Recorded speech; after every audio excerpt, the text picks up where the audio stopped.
냉철하게 흥망성쇠를 예측하고 신속하게 반영하는 금융시장도 대한민국의 현명한 대처를 극찬하고 있습니다. 한국은 4월 중순 기준으로 최근 한 달간 CDS 프리미엄 하락률이 마이너스 34.17%를 기록하여 세계 2위를 차지하였습니다. 전체 순위 역시 30.6bp로 일본, 캐나다, 영국, 프랑스 등 쟁쟁한 선진국을 제치고 10위를 차지하였습니다.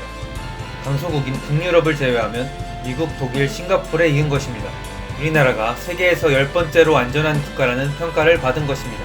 CDS 프리미엄은 국가나 기업의 파산 위험을 대비한 보험료 개념의 수수료로 부도 위험이 낮아질수록 수치가 낮아지고 위험이 적어 안전하다고 평가한 것이죠. 여기서 주목할 만한 점은 지난 2008년 금융위기와 비교해볼 때 한국을 보는 위상이 크게 달라졌다는 것입니다. 미국의 부동산 거품이 꺼지면서 리만 브라더스가 파산했을 당시 CDS 추이는 다음과 같았습니다. 영국과 프랑스, 독일과 옆나라 일본은 말할 것도 없고 개발도상국인 중국과 브라질보다도 부도 위험이 높다고 평가했습니다. 당시 위상은 한국이 선진국이 아니라 신흥국이며 시장의 움직임에 쉽게 휘둘려 위험한 곳이라는 평가였습니다. 2011년에도 달라진 것은 없었습니다. 금융위기 이후 그 여파가 유럽에 몰아닥쳐 유럽발 재정위기가 일어났습니다. 가장 위험했던 국가가 부채가 많았던 그리스와 이탈리아였고 해당 국가의 채권을 많이 보유한 프랑스도 위험에 빠졌습니다. 대부분의 국가들이 민감하게 반응하여 수치가 올라갔는데 이때도 한국은 다른 나라보다 저평가되어 위험국으로 찍혔습니다. 국가부채가 위험국의 3분의 1 이하로 건전했음에도 불구하고 9월 말에는 직접적인 위기국가로 지정된 프랑스마저 추월해버립니다. 당시에도 한국은 선진국의 위기에 쉽게 휘둘리는 국가로 평가였었던 것이죠. 하지만 2020년은 다릅니다.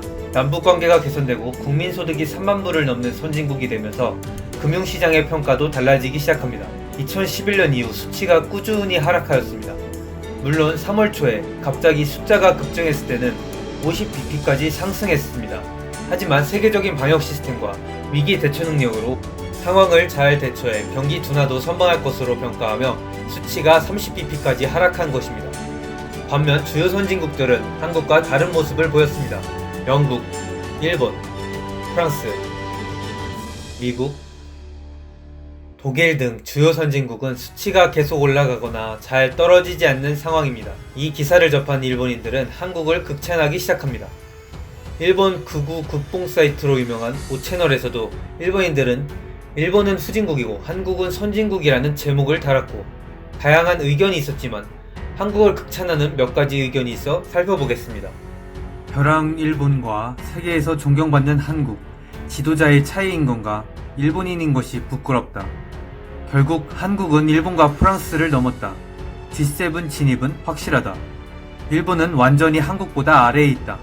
이번 사태 대응도 형편없고 숫자도 폭발하고 있고 이상한 자존심은 버리고 한국에 도와달라고 해야지. 젠장, 둔하지만 또 한국에 졌어. 이번 사태 대응도 형편없고 일본은 이제 안되는구나. 무엇을 해도 한국을 이길 수 없어. 이번 사태에 먼저 성공한 나라는 한국. 리먼 쇼크에서 먼저 빠진 나라는 한국. 지금 금융이 제일 안전한 나라는 한국. 위기에 강한 나라 한국.